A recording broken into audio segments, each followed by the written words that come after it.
देती है।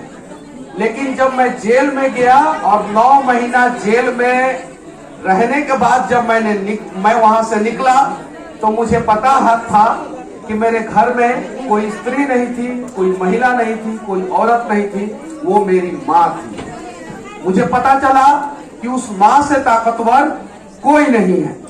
जैसे कि मेरा और पप्पू यादव जी का विचारधारा की लड़ाई है, उनका विचारधारा थोड़ा अलग है, मेरा विचारधारा अलग है। बाकी मकसद दोनों का एक ही है कि किसी भी हाल में लोगों का मदद होना चाहिए, बिहार का मदद होना चाहिए। हम लोग उस पर बात करने नहीं आए हैं, हम लोग आए हैं आज महिलाओं के स्वाभिमान के ऊपर बात करने कि महिलाओं का स्वाभिमान का रक्षा कैसे हो। जब तक हम महिला, औरत और स्त्री के नाम से इन लोगों को संबोधित करेंगे तब तक इन लोगों के स्वाभिमान की रक्षा नहीं होगी। जिस दिन हम लोग समझ लेंगे कि हमारे घर में, हमारे गांव में, हमारे समाज में, हमारे राज्य में, हमारे देश में एक बेटी है, एक बहन है, एक माँ है, जिस दिन ये नजरिया हमारा बदल जाएगा उस दिन हमारे देश में सारी की सारी महिलाएं जो है वो सुरक्षित हो जाएगी।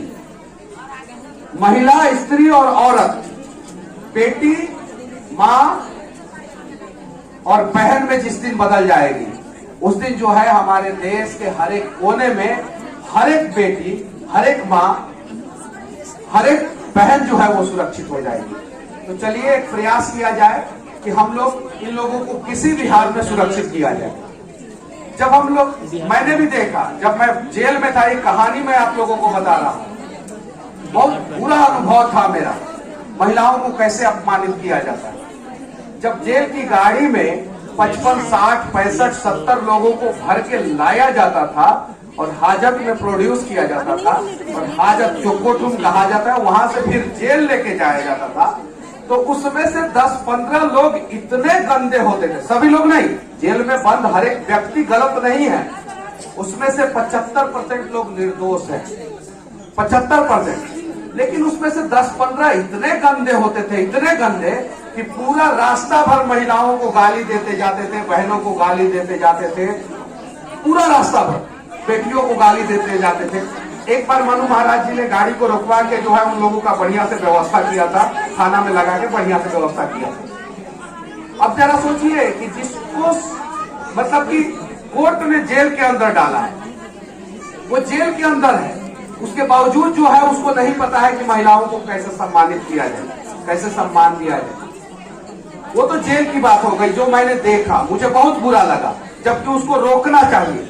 अगर मैं रोकूं तो फिर से कल कंट्रोवर्सी होगा और लोग कहेंगे कि मनीष कश्यप को जेल डाल दिया जाए। अगर आपको रियलाइज करना है तो कोर्ट से जो गाड़ी निकलता है गांधी मैदान तक आता है, आप लोग साइड में खड़े हो जाइएगा, देखिएगा कितने गंदे गंदे गाली देते हैं कुछ लोग, वो अलग चीज है।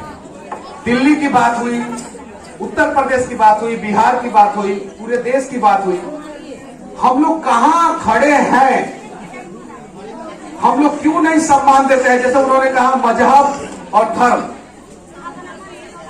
की वजह से जो है महिलाओं को सम्मान नहीं मिल रहा है। नहीं, ऐसा नहीं है। हमारे धर्म में महिलाओं को देवी की संज्ञा दी गई है, दी गई है कि नहीं है? तो हमारे बीच में जो महिलाएं हैं वो देवी के रूप में है, तो देवी की पूजा होनी चाहिए या देवी के ऊपर जो है उल्टा सीधा कमेंट होना चाहिए? फेसबुक पे भी जाके हम लोग बहुत गंदा गंदा लिख देते हैं, फेसबुक पे भी जाके, इंस्टाग्राम पे भी जाके, बहुत सारे जगहों पे। जब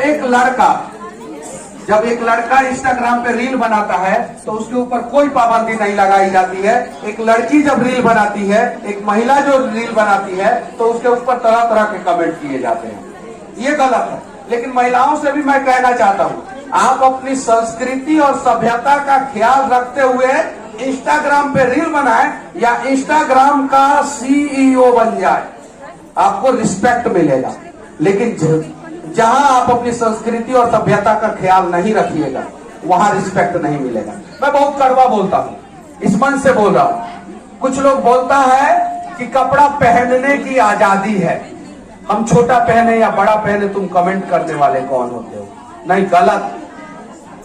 आप समाज के खिलाफ कपड़ा नहीं पहन सकती हैं, आप ऐसा कपड़ा नहीं पहन सकती हैं जिससे जो है समाज में गंदा मैसेज जाए। आप अगर महिला है, औरत है, स्त्री है, तो आपको जो करना है करें।